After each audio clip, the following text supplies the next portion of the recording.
Yeah, good morning everyone. This is the continuation video of class 8 science friction and Mr. Ganeev is accompanying us. So Ganeev, we have to start from rolling friction I think. ठीक है, तीन type के बताए थे मैंने, static, sliding और rolling.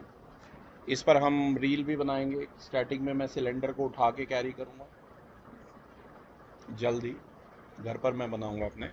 और दूसरा क्या था, स्लाइडिंग में स्लाइड करके कैरी करो, और तीसरा रोलिंग में रोल करके कैरी करो। ठीक है, तो देखते हैं आपको कौन सा फ्रिक्शन किस वे में आप ज़्यादा इजीली कैरी कर सकते हैं। ठीक है, तो बात करेंगे रोलिंग फ्रिक्शन की। गनीव, रोलिंग जो फ्रिक्शन है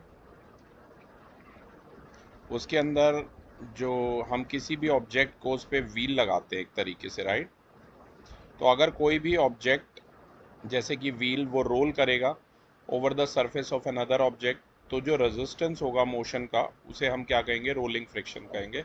it is always easier to roll, roll करना ज़्यादा ईजी होता है इंस्टेड ऑफ स्लाइडिंग, ये बात आपको ध्यान में रखनी है। ठीक है, तो जो रोलिंग फ्रिक्शन होता है वो काफ़ी कम होता है as compare to sliding friction, क्योंकि रोलिंग जो है फ्रिक्शन को रिड्यूस करता है। अब हम एक एक्टिविटी की हेल्प से आपको बताएंगे कि रोल करना ज़्यादा इजी होता है एक ऑब्जेक्ट को दूसरे ऑब्जेक्ट के ऊपर, एज स्लाइड करने की बजाय रोलिंग ज़्यादा इजी होती है। एक्टिविटी नंबर 7 आप मेरे सामने देख सकते हैं। इस एक्टिविटी में हम एक थिक बुक लेंगे, उसे टेबल पर रखेंगे, उसके बाद बुक को हम पुश करेंगे अपने हैंड के साथ। तो हम ये फाइंड करेंगे कि थिक बुक को पुश करना जो कि टेबल पर पड़ी हुई है, ये जो है काफ़ी इजी नहीं होता। तो हम क्या करेंगे गनीब, उसके नीचे अब ऐसे पेंसिल्स लगा देंगे बुक के नीचे।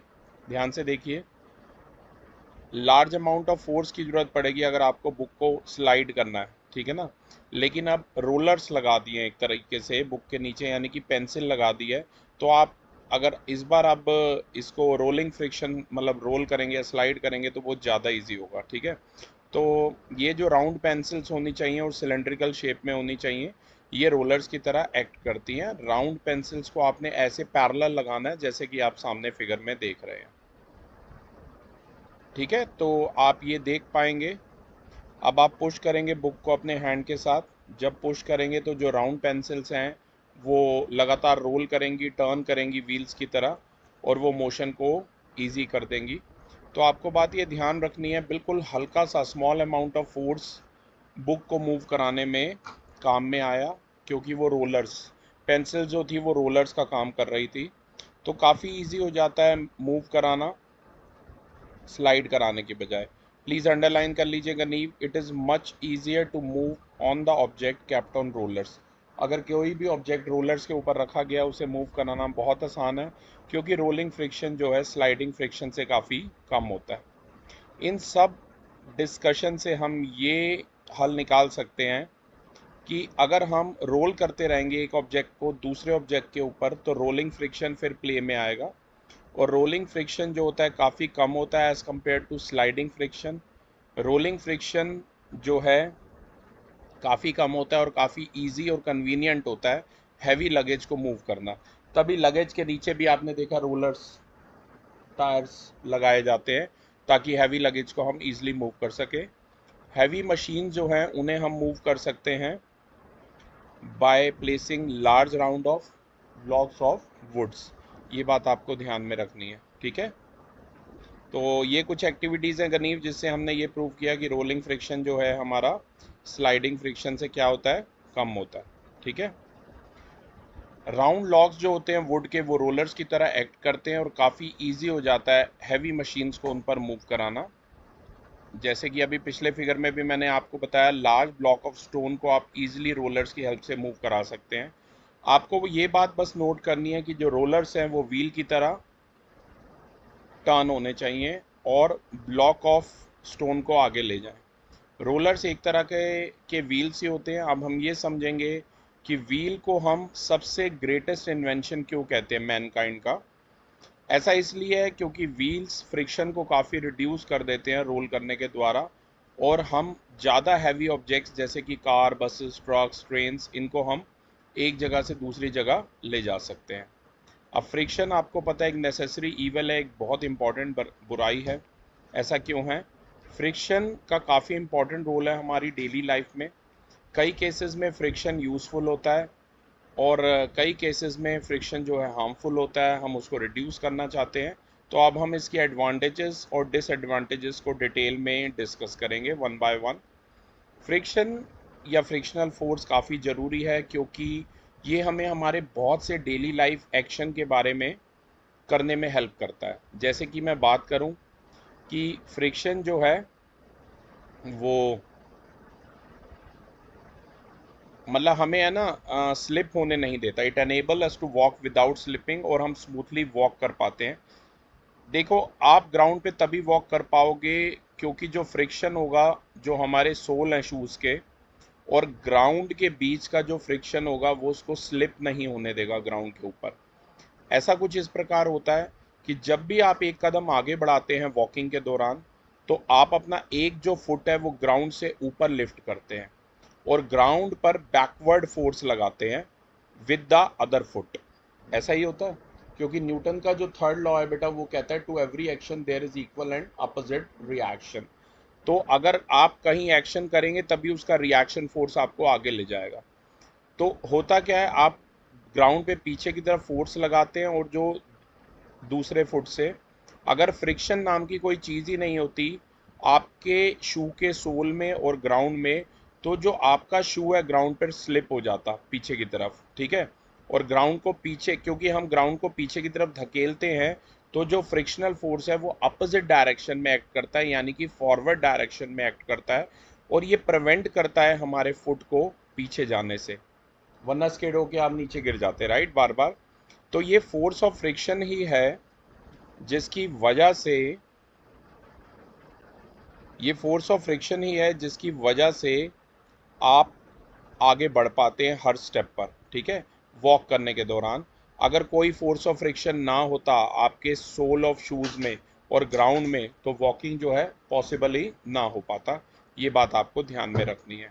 देखिए, स्लिपरी ग्राउंड पे वॉक करना इसलिए मुश्किल होता है क्योंकि जो फ्रिक्शनल फोर्स होता है स्लिपरी ग्राउंड पे काफ़ी कम होता है और बिल्कुल भी सफिशिएंट नहीं होता, और वही हमें प्रिवेंट करता है स्लिपिंग से। जैसे कि ये देखिए गनीव, मान लीजिए आप किसी वेट मार्बल फ्लोर पे या कहीं पे पोछा लगा हुआ है, गीले ग्राउंड पे आप वॉक कर रहे हैं, गीली सरफेस पे, वेट सरफेस पे, तो स्लाइड करेंगे और गिर जाएंगे, ठीक है। काफ़ी डिफ़िकल्ट होता है वेल पॉलिश फ्लोर पर या आइस पर वॉक करना क्योंकि फ्रिक्शन जो होता है ऐसी सरफेसेस पे बहुत कम होता है। तो फ्रिक्शन बड़ा इंपॉर्टेंट रोल प्ले करता है। अगर फ्रिक्शन नहीं होता तो हम गिरते ही रहते, राइट। अगर कोई भी व्यक्ति पानी से भरी बाल्केट को एक स्मूथ मार्बल फ्लोर पे फेंक दे तो बहुत डिफ़िकल्ट हो जाता है उस पर वॉक करना। ये आपने देखा होगा, एक गीली मार्बल फ्लोर पे वॉक करना बहुत मुश्किल होता है क्योंकि जो फ्रिक्शन होता है वेट मार्बल फ्लोर का वो काफ़ी कम हो जाता है, और जिस वजह से हम स्लिप करने से प्रिवेंट नहीं कर पाते और हम गिर भी सकते हैं नीचे और चोट भी लग सकती है, कोई इंजरी कॉज हो सकती है। कई बार ऐसा होता है कि लोग गीले मार्बल फ्लोर के ऊपर गिरते हैं। अगर आप एक्सीडेंटली किसी बनाना पील यानी कि केले के छिलके पे भी अपना पाँव रख दें तो फ्रिक्शन जो है काफ़ी कम हो जाता है, आप स्लिप कर जाते हैं और फॉल कर जाते हैं। ऐसा इसलिए होता है क्योंकि जो इनर साइड होती है बनाना पील की वो काफ़ी स्मूथ होती है और स्लिपरी होती है और रिड्यूस करती है फ्रिक्शन को between the sole of our shoe and the surface of the road में। और ये जो स्मॉल फ्रिक्शनल फोर्स है ये काफ़ी नहीं होती कि हमें स्लिप होने से बचा सके। ये बात आपको ध्यान में रखनी है। इसके बाद हम बात करेंगे कि फ्रिक्शन कैसे एनेबल करता है एक कार को ताकि वो रोड पे मूव करती रहे और स्किड भी ना हो उसके टायर। देखिए, टायर्स ऑफ कार और रोड के बीच में जो फ्रिक्शन होता है वही कार को आगे ले जाता है रोड पर बगैर स्किड किए। ऐसा इसलिए होता है, जब भी इंजन कार का व्हील को रोटेट कराता है, टर्न कराएगा, तो टायर जो है रोड को पीछे की तरफ धकेलेगा। तो जो पॉइंट ऑफ कांटेक्ट होगा रोड के साथ, वहां से पीछे की तरफ टायर उसे धकेलेगा, और जो फ्रिक्शन होगा कार के टायर के बीच में और सरफेस ऑफ रोड के बीच में वो फॉरवर्ड डायरेक्शन में एक्ट करेगा। न्यूटन का फिर से थर्ड लॉ यहाँ काम करता है, टू एवरी एक्शन। मैं यहाँ पर लिख देता हूँ न्यूटन का थर्ड लॉ, आप भी गनीव अपनी कॉपी में लिखिए। नहीं, इक्वल होता है। न्यूटन का थर्ड लॉ ये कहता है, टू एवरी एक्शन, प्लीज अपनी बुक में लिख लीजिए, to every action there is equal and opposite reaction. तो ध्यान रखिएगा, अगर कोई फ्रिक्शन नहीं होता कार टायर के बीच में और रोड के बीच में, तो जो व्हील्स ऑफ कार होते वो लगातार स्पिन होते सेम प्लेस पर कार जो है मूव ही ना करती, बस वो अपनी जगह पर ही घूमते रहते और कार वहीं की वहीं रहती। तो ड्राइविंग जो है काफ़ी डिफ़िकल्ट हो जाती और वेट रोड पर कार को कंट्रोल करना बड़ा मुश्किल हो जाता। कई बार आपने देखा भी होगा, ऐसा इसलिए होता है क्योंकि पानी होने की वजह से जो गीली रोड होती है उसका फ्रिक्शन रिड्यूस हो जाता है और वो स्लिपरी हो जाती है। फ्रिक्शन कम हो जाने की वजह से स्किड करने के कार के जो है वो बड़ा मुश्किल हो जाता है और ड्राइव करना वेट रोड पर उसके लिए एक्स्ट्रा केयर की ज़रूरत होती है। ठीक है, फ्रिक्शन एनेबल करता है किसी भी बाइसिकल को ताकि वो रोड पे आराम से मूव करती रही। जितने भी व्हीकल्स होते हैं वो रोड पर मूव करते हैं फ्रिक्शन में प्रेजेंस की वजह से, क्योंकि जो उनके टायर और रोड के बीच में फ्रिक्शन है वही उनको मूव कराता है। इसके बाद गनीव हम बात करेंगे कि फ्रिक्शन ब्रेक अप्लाई करने में कैसे हेल्प करता है और हम किसी चलती हुई व्हीकल को किस प्रकार रोक पाते हैं। देखिए, जो ब्रेक होती है कार की वो भी फ्रिक्शन के द्वारा ही वर्क करती है। अगर हम डिस्क ब्रेक की बात करें तो एक स्टील डिस्क जो होती है वो अटैच होती है हर कार व्हील के साथ। आपने ऐसे ये ब्रेक शू भी देखे होंगे साइकिल के साथ या रिक्शा के साथ ऐसे अटैच होते हुए। तो स्टील डिस्क अटैच होती है कार के, जब भी व्हील रोक रहा होता है तो वो दो छोटे छोटे ये ब्रेक पैड्स हैं, ये वाले जो आप देख रहे हैं यहाँ पर, ये ब्रेक पैड्स हैं, ध्यान से देखिए यहाँ पर। जब भी आप ब्रेक अप्लाई करेंगे रनिंग कार में, by pushing the brake pedal, brake pads press करते against the disc of the rotating car wheels. इसकी वजह से फ्रिक्शन प्रोड्यूस होता है ब्रेक पैड्स के बीच में और डिस्क के बीच में, जिसकी वजह से व्हील जो है स्लो डाउन हो जाते हैं और अल्टीमेटली स्टॉप हो जाते हैं। अब ये जो ब्रेक्स होती हैं बाइसिकल की, ये भी किसके द्वारा काम करती हैं? फ्रिक्शन के ही द्वारा काम करती हैं। ये बात आपको ध्यान में रखनी है। जब भी बाइसिकल आप दौड़ा रहे हैं, ब्रेक पैड्स जो बाइसिकल के हैं वो व्हील को टच नहीं करेंगे और आप ब्रेक का लिवर दबाएंगे ताकि ब्रेक लग जाए रनिंग बाइसिकल पे, तो ब्रेक पैड जो है रब करेंगे रिम, ये रिम होता है, देख रहे हैं ये वाला अंदर वाला जो पार्ट है इसे रिम कहते हैं। ये जो रिम्स होंगे उसको स्टॉप करेंगे। तो जो फ्रिक्शन होगा ब्रेक पैड और रिम के बीच में वो व्हील को आगे नहीं जाने देगा। इस वजह से रनिंग बाइसिकल जो है स्लो डाउन हो जाएगी और फिर रुक जाएगी। तो इसी फंडे से हम बाइसिकल को रोकते हैं। अगर कोई फ्रिक्शन नहीं होता तो एक बार अगर व्हीकल मूव होना स्टार्ट होता तो वो कभी ना रुक पाता, क्योंकि ये फ्रिक्शनल फोर्स ही है जो उसको रोक पाता है। ठीक है, तो ध्यान रखना, अगर टायर ऑफ व्हीकल्स और रोड के बीच में मतलब कोई फ्रिक्शन नहीं होता तो चीज़ें रुक ही ना पाती अगर एक बार आपने उन्हें स्टार्ट कर दिया, और हम अपनी डायरेक्शन ऑफ मोशन को भी चेंज ना कर पाते। इसके बाद हम बात करेंगे कि फ्रिक्शन एनेबल करेगा जिसकी वजह से हम लिख पाते हैं। ठीक है, हम लिख पाते हैं और ड्राइंग बना पाते हैं पेपर्स पे, क्योंकि फ्रिक्शन जो है टिप ऑफ द पेंसिल और पेपर के बीच में एक्ट करता है। जो पेंसिल होती है उसमें एक थिन ब्लैक कोर होती है जो कार्बन यानी ग्रेफाइट से मिलकर बनी है, जो कार्बन का एक एलोट्रॉप है। इसे पेंसिल लेड भी कहते हैं। जब हम पेंसिल की हेल्प से लिखते हैं तो फ्रिक्शन जो होता है पेपर का वो कार्बन पार्टिकल को रब ऑफ करता है। ठीक है, फ्रॉम द पेंसिल लेड जो स्टिक रह जाते हैं पेपर पर और ब्लैक कलर के मार्क छोड़ देते हैं पेपर पे। ऐसे ही जब हम पेन से लिखते हैं तो जो पार्टिकल होते हैं इंक के वो रब ऑफ करते हैं पेन से और रिफिल कर जाते हैं due to the friction with paper, और पेपर पे स्टिक रह जाते हैं और फर्दर मार्क्स छोड़ देते हैं राइटिंग ऑन पेपर। अगर कोई फ्रिक्शन ना होता पेंसिल और पेपर के बीच में तो राइटिंग और ड्राइंग जो है ये काफ़ी डिफ़िकल्ट टास्क हो जाते हैं। ये बात आपको ध्यान में रखनी है।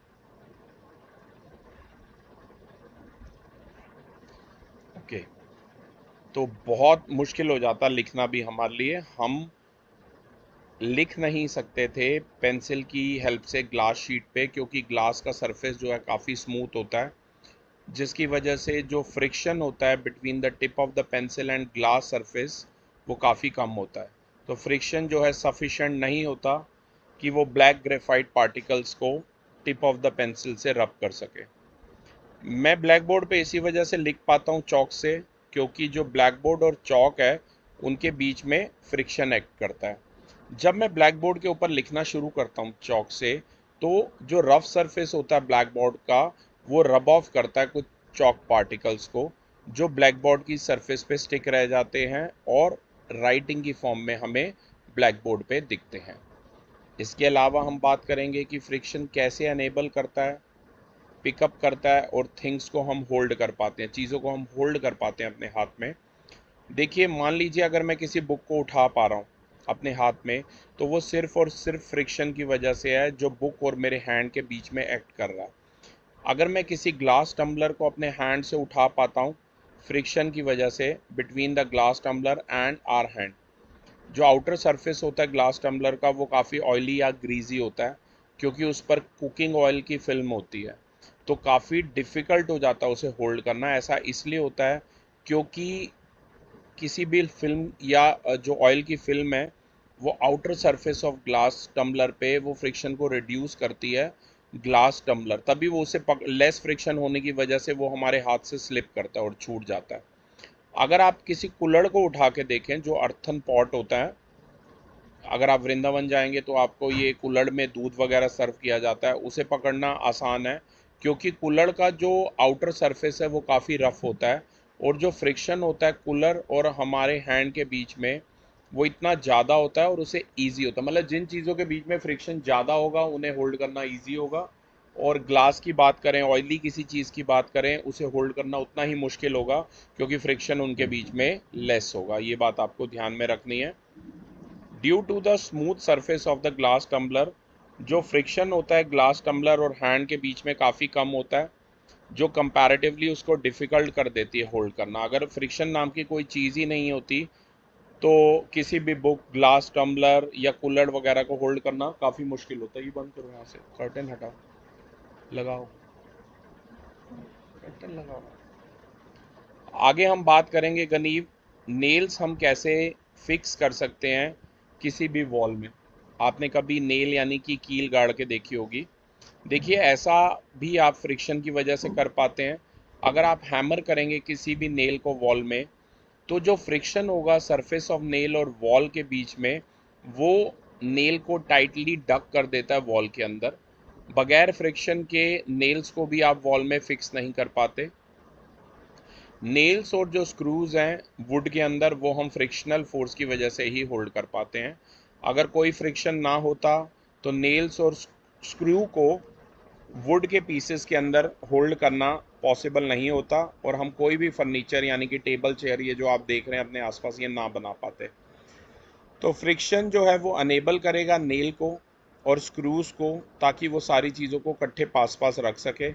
फ्रिक्शन अनेबल करेगा नॉट्स को, ताकि वो स्ट्रिंग्स में, रोप्स में टाई हो सके।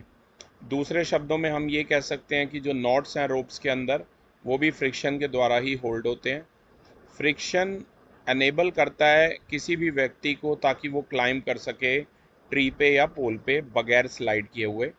अगर कोई ऑयली या ग्रीजी पोल होगा वो लेस फ्रिक्शन ऑफर करेगा, तो इस वजह से ग्रीजी पोल पे चढ़ना उतना ही मुश्किल होगा। फ्रिक्शन जो है एनेबल करेगा किसी भी लैडर को, ताकि वॉल के अगेंस्ट उसे रखा जा सके और वो स्लिप ना करे फ्लोर पर। फ्रिक्शन हेल्प करता है कंस्ट्रक्शन ऑफ बिल्डिंग में। बगैर फ्रिक्शन के कोई भी बिल्डिंग हम कंस्ट्रक्ट नहीं कर सकते। फ्रिक्शन एनेबल करेगा बेल्ट को, ताकि वो मशीन को ड्राइव कर सके फैक्ट्रीज में। बगैर फ्रिक्शन के हम मशीन भी ड्राइव नहीं कर पाएंगे। 7 पॉइंट गनीम मैं चाहूँगा आप रीड करें कि कैसे मैं मैच स्टिक को लाइट कर सकता हूँ फ्रिक्शन की वजह When से। we rub a matchstick against the rough side of a matchbox, then friction between the head of the matchstick and side of matchbox produces heat. This heat burns the chemicals present on the head of the matchsticks, due to which the matchstick lights up. So the matchstick catches fire and starts burning. The burning of a matchstick would not be possible without friction. It is enough to light a matchstick by striking it on a smooth surface because enough friction is not provided by a smooth surface to produce sufficient heat.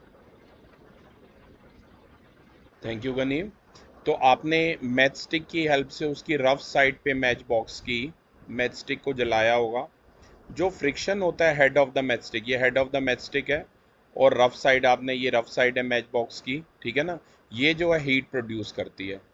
तो यही जो heat होती है, इसके अंदर ना chemicals present होते हैं, उनको क्या करती है, बर्न करती है, ठीक है।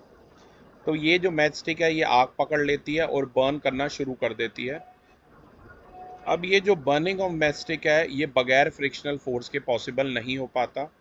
काफ़ी डिफ़िकल्ट होता है किसी भी मैच स्टिक को लाइट करना ऑन अ स्मूथ सरफेस, क्योंकि बहुत सारे फ्रिक्शन की ज़रूरत पड़ेगी किसी भी स्मूथ सरफेस पे ताकि सफिशेंट हीट प्रोड्यूस हो सके, राइट। ये चीज़ ध्यान रखना, आप एक माचिस की तीली तक नहीं जला सकते अगर फ्रिक्शनल फोर्स प्रेजेंट ना हो। फ्रिक्शन आपकी हेल्प करेगा वुड को कट करने में विद अ सॉ। आपने कई बार वुड को कट किया होगा क्योंकि फ्रिक्शनल फोर्स एक्ट करेगा सॉ ब्लेड में और लॉग ऑफ वुड में। अगर फ्रिक्शन नाम की कोई चीज़ नहीं होती सॉ ब्लेड और लॉग ऑफ वुड में, तो वुड को कट करना भी पॉसिबल बिल्कुल ही ना हो पाता। ये बात आपको ध्यान में रखनी है, ठीक है। इसके बाद गनीव हम बात करेंगे क्या डिसएडवांटेजेस हैं फ्रिक्शन की, वन बाय वन। अभी तो हमने ये एडवांटेज, फ्रिक्शन नेसेसरी ईवल है तभी बार बार कहते हैं। फ्रिक्शन की वजह से ही ऑब्जेक्ट्स वियर एंड टियर होते हैं। टाइनी पीसेस जो है सरफेस की ब्रेक ऑफ हो जाती है जब वो रब करती हैं, मतलब सरफेस एक दूसरे के ऊपर रगड़ते हैं ना हम, तो क्या होता है, छोटे छोटे जो पीस होते हैं उसके वो ब्रेक ऑफ हो जाते हैं। ये वियर एंड टियर जो होता है ये फ्रिक्शन की वजह से होता है। और ये स्लोली किस पर डिपेंड करेगा, नेचर ऑफ मटेरियल्स पर जो दो सरफेसेस में एक्ट कर रहे हैं। फ्रिक्शन काफ़ी हार्मफुल है, इसे एक बुराई इसलिए समझते हैं क्योंकि इसकी कोई डिसएडवांटेजेस हैं। जैसे कि फ्रिक्शन की वजह से ही हमारे शू के जो सोल्स हैं वो घिस जाते हैं। जब हम ग्राउंड पे वॉक करते हैं तो काफ़ी फ्रिक्शन एक्ट करता है between the sole of our shoe and the surface of the road. जब ये सोल ऑफ शूज़ रब करते हैं against the rough surface of the road, तो जो टाइनी पीसेस होते हैं सोल्स के वो लगातार ब्रेक ऑफ होते रहते हैं धीरे धीरे, जिसकी वजह से हमारे शूज़ एक समय पे आके वियर एंड टीयर हो जाते हैं, ठीक है। ये जो वियर एंड टीयर है हमारे शूज़ का, अल्टीमेटली शूज़ के सोल में होल कॉज कर देता है, जैसे कि आप यहाँ देख भी सकते हैं, जिसकी वजह से शूज़ जो हैं लगातार डैमेज हो जाते हैं। टायर जो होते हैं व्हीकल्स के ये भी वियर आउट हो जाते हैं फ्रिक्शन की वजह से, लगातार रोड पे चलने की वजह से, ठीक है। जब भी व्हीकल्स के टायर जैसे कि कार, बसेस, ट्रक्स, इन सब के टायर्स जब ये रोड पर रन करती हैं तो फ्रिक्शन जो है सरफेस ऑफ टायर और सरफेस ऑफ रोड के बीच में एक्ट करता है। यहाँ रीडिंग पे ध्यान दीजिए जरा। ये जो रबिंग है टायर्स का between with the road, it keeps on breaking the tiny pieces of rubber from the tyre. लगातार उनसे वीर एंड टीयर होते रहते हैं, रबड़ निकलता रहता है और अल्टीमेटली उनके अंदर जितने भी ट्रेड्स प्रेजेंट होते हैं सरफेस ऑफ टायर में वो वॉर्न आउट हो जाते हैं और जो टायर है वो बिल्कुल बेकार बाल्टी हो जाता है, मतलब गंजा हो जाता है। ये जो बाल्टी टायर्स हैं इन्हें रिप्लेस करना पड़ता है हमें समय के साथ नए टायर्स में। तो जो टायर होते हैं व्हीकल्स के वो भी वियर आउट हो जाते हैं फ्रिक्शन की वजह से, और जो बाइसिकल के टायर होते हैं वो भी लगातार वियर आउट हो जाते हैं फ्रिक्शन की वजह से रोड पर। अब मैं चाहूँगा गनीव आप रीड करें थर्ड वाला पॉइंट कि friction wears out the rubbing machine parts. There are many moving parts in a machine like gears which rub against each other constantly. Due to friction, rubbing parts of the machine wear out gradually. Friction also wears out moving parts like ball bearings and bicycles in another machine. The worn out or damaged parts of the machine can be replaced by new ones. देखिए बहुत सारे moving parts होते हैं machine में, आपको पता ही है गनीव, वो लगातार रब करते हैं कॉन्स्टेंटली एक दूसरे को, और फ्रिक्शन की वजह से क्या होता है, ये जो पार्ट्स होते हैं मशीन के ये लगातार वियर आउट होते रहते हैं। फ्रिक्शन भी लगातार इन मूविंग पार्ट्स जैसे कि बॉल बियरिंग्स को, बाइसिकल के अंदर होते हैं, क्योंकि लगातार मूवमेंट लगा रहता है ना। देखिए मूविंग पार्ट है मशीन, वो रब करते हैं एक दूसरे को बेल्ट के ऊपर, तो लगातार वियर आउट होते रहते हैं। और इन वॉर्न आउट या डैमेज पार्ट्स जो होते हैं मशीन को के, इन्हें लगातार हमें रिप्लेस करना पड़ता है ताकि मूवमेंट स्मूथ बना रहे। इसके बाद हम बात करेंगे कि फ्रिक्शन कैसे वियर आउट कर देता है ब्रेक पैड्स को। आपने अपनी बाइसिकल चलाई होगी, उसमें ब्रेक पैड्स यूज़ किए होंगे। जब आप ब्रेक्स व्हीकल की यानी कार की या साइकिल की लगाते हैं तो काफ़ी सारा फ्रिक्शन प्रोड्यूस होता है ब्रेक पैड्स में, जो कि मूविंग पार्ट होते हैं व्हील के। ये फ्रिक्शन जो है वियर आउट कर देता है इन पैड्स को ग्रेजुअली। इसकी वजह से जो ब्रेक पैड्स होते हैं व्हीकल के, इन्हें लगातार हमें रिप्लेस करना पड़ता है। जो ब्रेक पैड्स होते हैं बाइसिकल के, वो भी रबड़ से बनाए जाते हैं, और ये नए सॉफ्ट रबड़ पैड जो होते हैं बाइसिकल के, जैसे यहाँ पर दिखाया भी हुआ है, ये नया ब्रेक पैड है और ये देखिए वो वॉर्न आउट हो गया। ठीक है, तो इसे रिप्लेस करना पड़ेगा। कई महीनों में ही बाइसिकल के जो ब्रेक पैड होते हैं वो लगातार फ्रिक्शन की वजह से घिस जाते हैं, और फिर रिम के साथ ना एक ग्रिप नहीं बना पाते हैं वो प्रॉपर। तो इसलिए उन्हें समय टू टाइम जो है हमें रिप्लेस करना पड़ता है। ठीक है, ये जो वॉर्न आउट ब्रेक पैड होंगे बाइसिकल के, वो अभी आपको हमने फिगर में दिखाए भी थी, और इन्हें लगातार हमें रिप्लेस करने की ज़रूरत पड़ती है। इसके बाद गनीव हम बात करेंगे कि फ्रिक्शन कैसे वियर आउट करेगा स्टेप्स को, स्टेयर केस के या बिल्डिंग्स को, फुट ओवर ब्रिजेस के अंदर। ठीक है, देखो जब बहुत सारे लोग किसी स्टेयर केस को यूज़ करते हैं किसी भी बिल्डिंग में हर साल, तो जो फ्रिक्शन होता है between the sole of their shoes and stone, it steps away hard stones. Hard stone को भी देखो वो वॉर्न आउट करता है धीरे धीरे। कई बार आपने ये वॉर्न आउट हुए स्टेप्स देखे होंगे कौन सा फुट, ऑब्जेक्ट है जो फ्रिक्शन से कभी नहीं होता है? जो बिल्कुल स्मूथ होगा जैसे कि ग्लास वगैरह, क्योंकि उनका फ्रिक्शन काफ़ी कम होता है। हाँ, कंचे ये भी ग्लास के बने हुए हैं, तो ये भी नहीं होंगे। ठीक है, मतलब कम होंगे, होंगे तो सही, पर बहुत स्लो होता है इनमें मूवमेंट फ्रिक्शन का कॉज। तो ये जो स्टेप्स होते हैं फुट ओवर ब्रिज के रेलवे स्टेशन पे आपने देखे हैं, ये भी वियर आउट करते हैं। ठीक है, फ्रिक्शन की वजह से, क्योंकि बहुत सारे लोग इन्हें लगातार यूज़ कर रहे होते हैं। फ्रिक्शन हीट प्रोड्यूस करता है, जिससे मशीन्स भी जो हैं डैमेज हो सकती हैं। अगर आप रब करेंगे अपने हैंड्स को लगातार थोड़े समय के लिए, तो आपको गर्मी अनुभव होगी। ऐसा इसलिए होता है, फ्रिक्शन की वजह से होता है, क्योंकि वो हीट प्रोड्यूस करता है। ठीक है, सिमिलरली अगर आप किसी मिक्सर या ग्राइंडर को यूज़ करेंगे थोड़े समय के लिए, तो वो हॉट हो जाता है और हीट प्रोड्यूस होती है फ्रिक्शन के द्वारा। अगर कोई भी मूविंग पार्ट जो है मशीन का वो लगातार रब करेगा तो बहुत सारी हीट प्रोड्यूस होगी, और ये हीट जो है किसी भी मशीन को डैमेज करने के लिए काफ़ी है। Friction efficiency of machine, efficiency होता है कार्य करने की क्षमता, उसके आउटपुट को भी रिड्यूस करता है।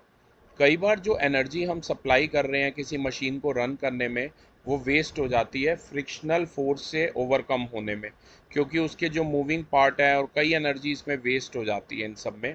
तो ये जो वेस्टेज ऑफ एनर्जी है, यही एफिशिएंसी किसी भी मशीन की उसको कम कर देता है। फ्रिक्शन मोशन को भी स्लो डाउन कर देता है मूविंग पार्ट्स के।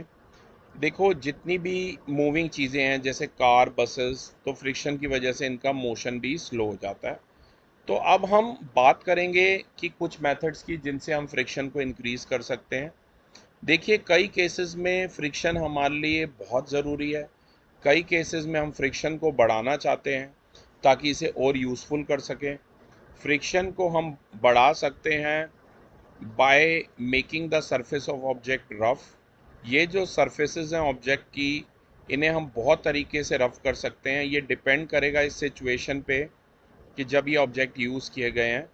इससे पहले कि हम ये सब मेथड यूज़ करें ताकि हम फ्रिक्शन को बढ़ा सकें, हम थोड़ी सी टर्म्स हैं जिनका मीनिंग समझेंगे, जैसे कि ग्रूव्स और ट्रेड्स। एक लॉन्ग और शैलो कट या डिप्रेशन होता है किसी भी सरफेस में हार्ड मटेरियल के, उसे ग्रूव कहा जाता है। जैसे कि ये कोई शू का सोल है जिसमें आप ग्रूव्स को, एक सीरीज ऑफ पैटर्न को देख सकते हैं। ठीक है, टायर में भी ऐसे जो पैटर्न होते हैं इन्हें ट्रेड कहा जाता है। फ्रिक्शन को हम इंक्रीज कर देते हैं इन सब मेथड से। देखिए जो ग्रूव्स हैं वो सोल ऑफ शूज़ में बनाए जाते हैं, ताकि फ्रिक्शन को हम इंक्रीज कर सकें और इसे स्लिप ना होने दें। हाँ बोलिए, क्या कह रहे थे गनी? जो शूज में स्पाइक्स होते हैं उससे तो उससे भी फ्रिक्शन। नहीं, बट उससे सरफेस एरिया तो कम हो जाता है। हाँ लेकिन फ्रिक्शन बढ़ाते हैं ना, ताकि स्किड ना करे, ठीक है, पाँव ना फिसले। हम ये ऑब्जर्व करते हैं कि जो सोल होता है हमारे शूज़ का, वो उस पे हम कुछ ग्रूव्स देख सकते हैं। जो शू के मेकर्स हैं वो उसमें ग्रूव्स बनाते हैं, जैसा कि फिगर में दिखाया हुआ है। ये ग्रूव जो है सोल ऑफ शूज़ में इसलिए बनाए जाते हैं ताकि फ्रिक्शन को बढ़ाया जा सके ग्राउंड के साथ। इससे शू की जो ग्रिप है वो काफ़ी बेटर हो जाएगी स्लिपरी ग्राउंड पे, और हम काफ़ी सेफली वॉक भी कर पाएंगे, ठीक है। ये बात आप ध्यान में रखना।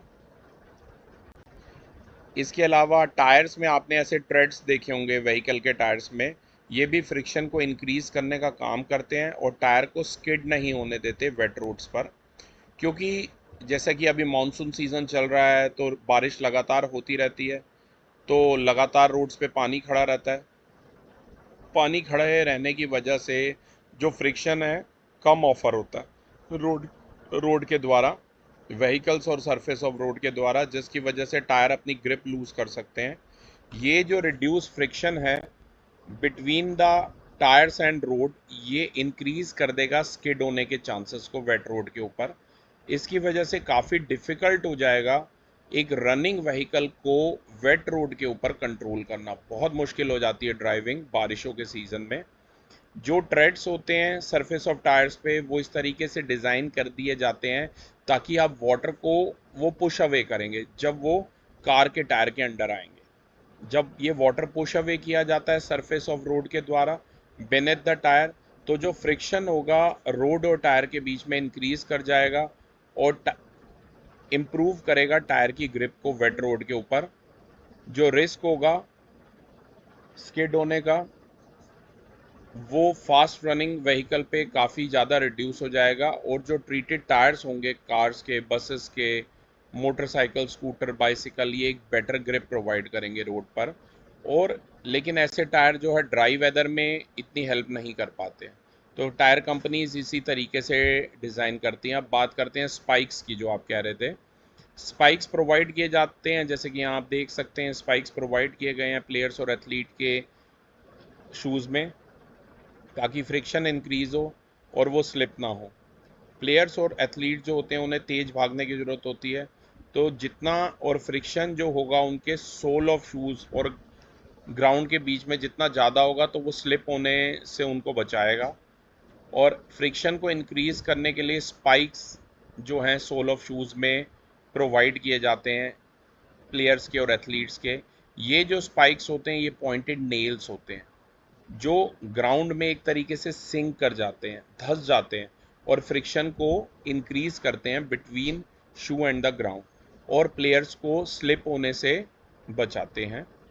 अगर हम बात करें जिम्नास्ट भी, अगर आपने कभी जिम्नास्टिक देखा होगा तो वो सबसे पहले कोई कोर सब्सटेंस अपने हाथों पे लगाते हैं ताकि उनकी ग्रिप बेटर बने। कबड्डी के प्लेयर्स भी वो अपने हैंड रब करते हैं ड्राई सॉइल के साथ ताकि फ्रिक्शन इंक्रीज हो जाए और ओपोनेंट के प्लेयर पे उनकी बेटर ग्रिप बने, जिसकी कैरम वजह बोर्ड से स्लिप ना हो। कैरम बोर्ड पे भी बहुत अच्छा पॉइंट, आप पाउडर लगाते हैं, ठीक है। मशीन की जो बेल्ट्स होती हैं उन्हें स्पेशल मटेरियल से बनाया जाता है ताकि फ्रिक्शन इंक्रीज कर सके और ड्राइव व्हील्स जो हैं वो प्रॉपरली मूव कर सके। काफ़ी सारी मशीन जैसे कि आटा चक्की के उसमें, मतलब गेहूं को, वीट को पीसने के लिए यूज़ होती हैं, बेल्ट्स यूज़ किए जाते हैं ड्राइव व्हील्स में ताकि मशीन्स में जितना ज़्यादा फ्रिक्शन होगा बेल्ट्स और मशीन के बीच में, व्हील्स के बीच में, तो उतना ही बेल्ट जो है मशीन को इजीली ड्राइव करेंगी और बगैर स्लिप ऑफ हुए व्हील प्रॉपरली रोटेट करेगा। फ्रिक्शन को इंक्रीज करने के लिए मशीन बेल्ट जो है वो स्पेशल मटेरियल से मिलकर बनी होती है जिनका सरफेसेस काफ़ी रफ होता है। ये बात आपको ध्यान में रखनी है, ठीक है। तो गनीव, इसके बाद मैं चाहूँगा आप ज़रा रीड करें किन मेथड से हम रिड्यूस कर सकते हैं फ्रिक्शन को। फटाफट रीड कीजिए। in case friction in some in case. some cases friction is harmful to us. In such cases, we wish to reduce friction so as to make it less harmful to us. For example, example, friction between moving parts of machines causing lot of wear and tear to machine parts. It also leads to the production of undesirable heat and loss of energy. So we should make efforts to reduce the friction so as to prevent damage. Friction can be reduced by the following methods. तो कई cases में friction आपको पता है harmful होता है। ऐसे cases में हमें फ्रिक्शन को रिड्यूस करना है ताकि ये कम हार्मफुल हो। एग्जांपल के तौर पे जो मशीन के पार्ट्स हैं मूविंग, उनमें काफ़ी ज़्यादा वियर एंड टियर आ जाता है जिससे वो पार्ट्स ख़राब हो जाते हैं और अनडिज़ायरेबल हीट और लॉस ऑफ एनर्जी भी होता है। तो हमें ऐसे एफर्ट्स लाने हैं ताकि हम फ्रिक्शन को रिड्यूस कर सकें या मिनिमाइज़ कर सकें ताकि ऐसे डैमेज से हम प्रिवेंट हो सकें। फ्रिक्शन को हम कुछ मेथड है जिनकी हेल्प से रिड्यूस कर सकते हैं, जैसे कि अगर हम सरफेस को स्मूथ बना दें पॉलिशिंग के द्वारा। देखिए हमें पता है फ्रिक्शन मेनली होता किस वजह से है, रफनेस ऑफ सरफेसेस की वजह से होता है। तो अगर हम सरफेस को स्मूथ बना दें पॉलिशिंग के द्वारा तो फ्रिक्शन कम हो जाएगा। एग्जाम्पल के तौर पे आपने ये वाला झूला खाया होगा गनीब, काफ़ी पार्क्स में लगे होते हैं ये स्लाइड्स। उन्हें लगातार हम पॉलिश करते रहते हैं ताकि उनका सरफेस स्मूथ हो जाए और फ्रिक्शन रिड्यूस हो जाए और आप इजीली स्लाइड कर सकें। ठीक है, इसी रिड्यूस फ्रिक्शन की वजह से, स्मूथ स्लाइड की वजह से ही बच्चे जो हैं इजीली स्लाइड कर पाते हैं। अगर हाईली पॉलिश ऑब्जेक्ट्स जो होंगे वो काफ़ी रफ लगते हैं अगर आप उन्हें माइक्रोस्कोप से देखेंगे तो यानी कि हर पॉलिश सरफेस में भी फ्रिक्शन प्रेजेंट होता है। इसके अलावा आप फ्रिक्शन को रिड्यूस कर सकते हैं लुब्रिकेंट्स जैसे कि ऑयल या ग्रीस अप्लाई कर सके रबिंग सरफेसेस के ऊपर। देखिए जो दो सरफेसेस कांटेक्ट में हैं उनके बीच में फ्रिक्शन एक्ट करता है क्योंकि इंटरलॉकिंग हो जाता है अनइवन सरफेसेस का जिनमें इरेगुलरिटीज प्रेजेंट होती है। जब ऑयल या ग्रीस हम अप्लाई करेंगे between the moving parts of the machine तो एक थिन लेयर होगा ऑयल का जो दो रबिंग सरफेस के बीच में कॉज करेगा।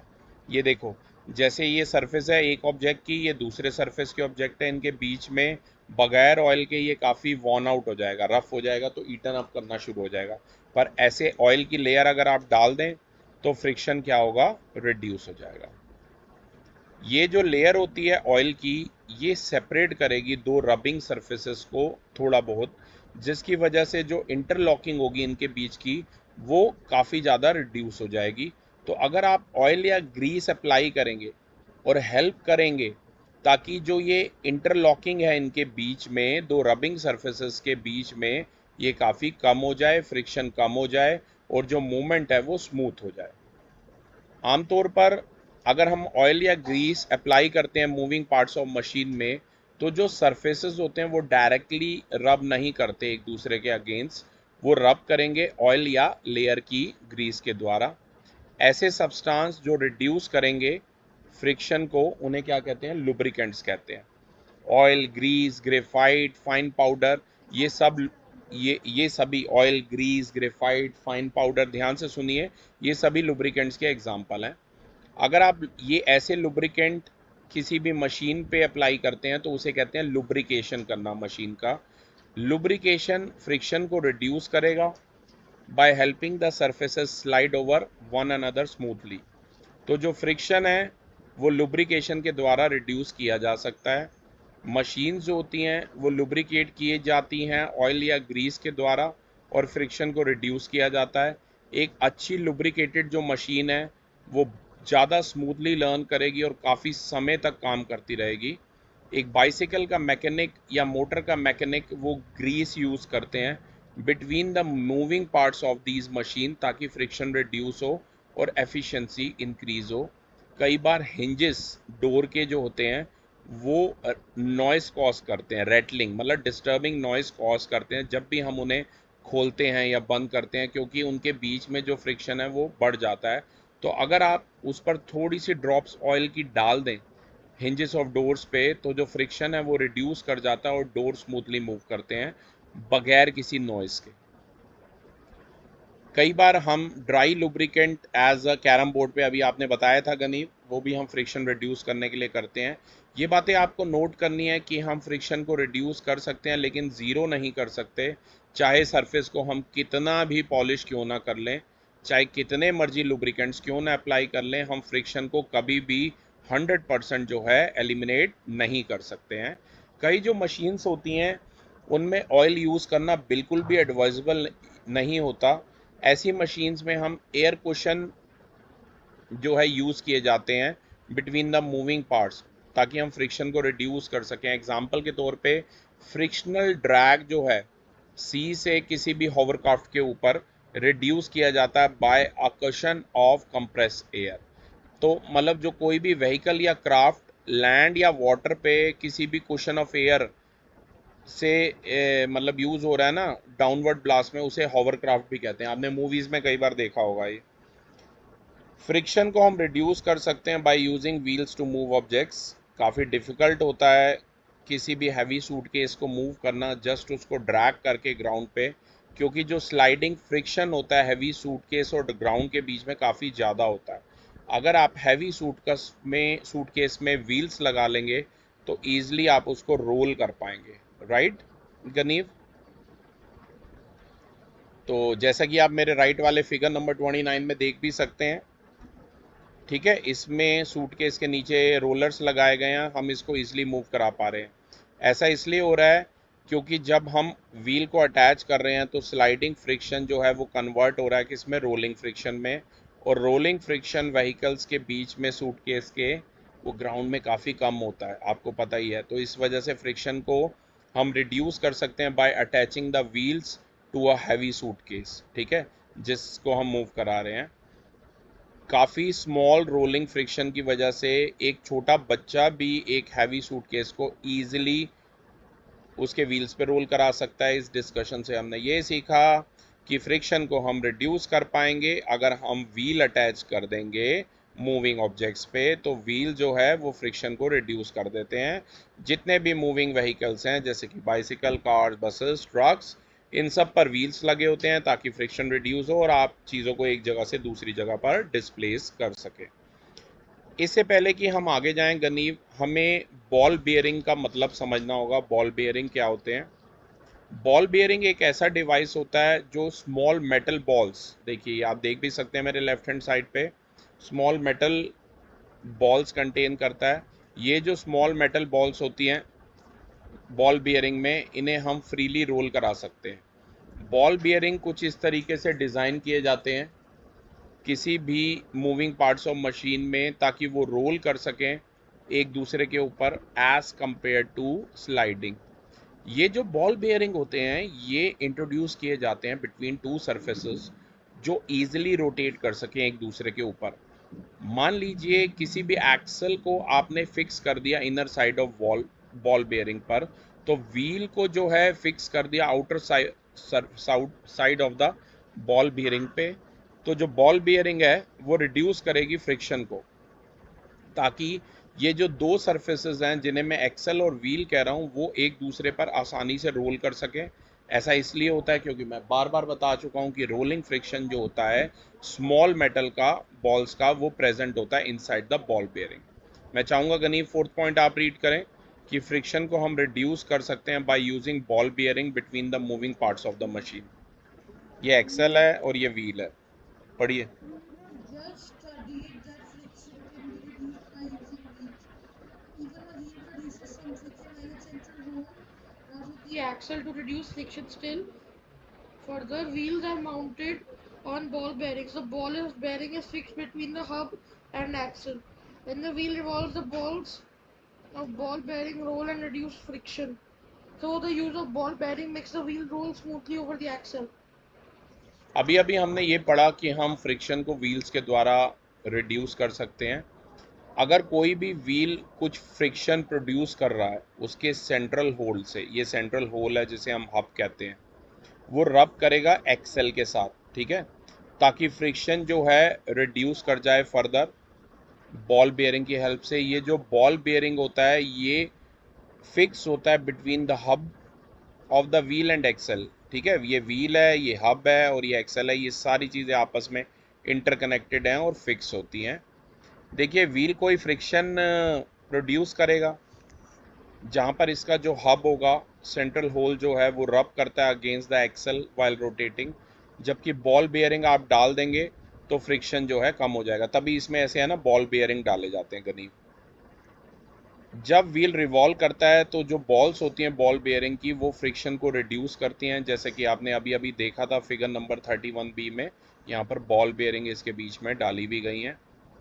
तो जो यूज़ होता है इन बॉल बेयरिंग का, इसकी वजह से व्हील स्मूथली रोल करेगा एक्सेल के ऊपर, क्योंकि रोलिंग फ्रिक्शन जो होता है वो काफ़ी कम होता है as compare to sliding friction. इसी वजह से बहुत सारी मशीन्स में रोलिंग फ्रिक्शन बॉल बेयरिंग की हेल्प से रिप्लेस कर दिया जाता है। तो अधिकतर जो मशीन्स होती हैं उनमें फ्रिक्शन को रिड्यूस किया जाता है बॉल बेयरिंग की हेल्प से। एग्जाम्पल के तौर पे जो व्हील्स होते हैं किसी भी बाइसिकल के, वो टर्न ऑन हो जाते हैं on the sets of ball bearing. ये जो बॉल बेयरिंग है ये फर्दर रिड्यूस करेंगी फ्रिक्शन को, क्योंकि ये रोल करेंगी as compared to sliding. Ball bearing use होती हैं between the hubs and the axle of the machine such as bicycle, motor cars and ceiling fans. ये बात आपको ध्यान में रखनी है, ये बात आपको ध्यान में रखनी है गरीब। बस थोड़ा सा ही रह गया हमारा। अब हम बात करेंगे फ्लूइड फ्रिक्शन की, यानी कि ऐसा फ्रिक्शन जो एक्सर्ट किया जाता है लिक्विड और गैसेस के द्वारा। देखिए फ्लूइड फ्रिक्शन डिस्क्राइब करने से पहले हमें फ्लूइड का मतलब समझना है। फ्लूइड का मतलब है जो चीज़ फ्लो हो सके। ऐसे सब्सटेंस फ्लूइड होते हैं। फ्लूइड्स की कोई फिक्स शेप नहीं होती, लिक्विड और गैसेस दोनों ही फ्लूइड के अंदर आते हैं। सबसे कॉमन लिक्विड हम अपने आसपास जो देखते हैं वाटर है, और वाटर भी एक फ्लूइड है। और सबसे कॉमन गैस जो हम अपने आसपास देखते हैं वो एयर है, और एयर भी एक फ्लूइड है। तो वाटर और एयर जो हैं ये दो सबसे कॉमन फ्लूइड है। जहाँ भी फ्रिक्शन होगा, अगर एक ऑब्जेक्ट दूसरे ऑब्जेक्ट के ऊपर मूव करेगा तो फ्लूइड फ्रिक्शन ही उसे कहेंगे। एयर जो है वो काफ़ी लाइट होती है और थिन होती है, इसी वजह से वो एक फ्रिक्शनल फोर्स एक्सर्ट करती है किसी भी ऑब्जेक्ट पे। जब कोई ऑब्जेक्ट मूव करता है एयर के थ्रू तो वो एयर को पुश करता है अपने तरीके से। ये जो पुशिंग होता है मूविंग ऑब्जेक्ट का, यही फ्रिक्शन कॉज करता है। मैंने बोला है आपको एयर के द्वारा जो रेजिस्टेंस ऑफर होता है उसे भी फ्रिक्शन कहते हैं। गनीव यहाँ ध्यान दीजिए, एयर फ्रिक्शनल फोर्स एक्सर्ट करता है कार्स पे, बसेस पे, एरोप्लेन्स पे, रॉकेट्स पे, बर्ड्स पे जो मूव कर रहे होते हैं। सिमिलरली वाटर भी एक्सर्ट करता है फ्रिक्शनल फोर्स ऑब्जेक्ट्स पे जो मूव करते हैं और अपोज करते हैं उनके मोशन को। जब किसी भी ऑब्जेक्ट को हम मूव कराएंगे वाटर पे तो वो वाटर को पुश करेगा, और वाटर जो है वापस उस ऑब्जेक्ट को पुश करेगा। या मेरा कहने का मतलब है वाटर एक तरीके का फ्रिक्शनल फोर्स लगाएगा बोट्स पे, स्पीड्स बोट्स पे, शिप्स पे, सबमरीन्स पे और फिशेस पे। ये बात आपको ध्यान में रखनी है। इन सब डिस्कशन से हम ये कंक्लूड करते हैं कि एयर और वाटर जो है वो फ्रिक्शनल फोर्स लगाते हैं। दिखाओ कितना रह गया ऑब्जेक्ट्स के ऊपर। एयर और वाटर जो होते हैं फ्लूइड्स होते हैं, तो हम ये कह सकते हैं फ्लूइड भी फ्रिक्शनल फोर्स लगाते हैं ऑब्जेक्ट पर जो मूव करते हैं। ये जो फ्रिक्शनल फोर्स है जो किसी फ्लूइड के द्वारा लगाया जाता है, इसे ड्रैग भी कहा जाता है। ड्रैग एक टाइप का फ्रिक्शनल फोर्स है जो फ्लूइड के द्वारा लगाया जाता है, और ये अपोज करता है the motion of that object through the fluid. तो क्लास आज हम यहाँ तक करते हैं गनीब, और इसके बाद नेक्स्ट वीडियो में हम ये फिनिश ऑफ करेंगे। Thank you.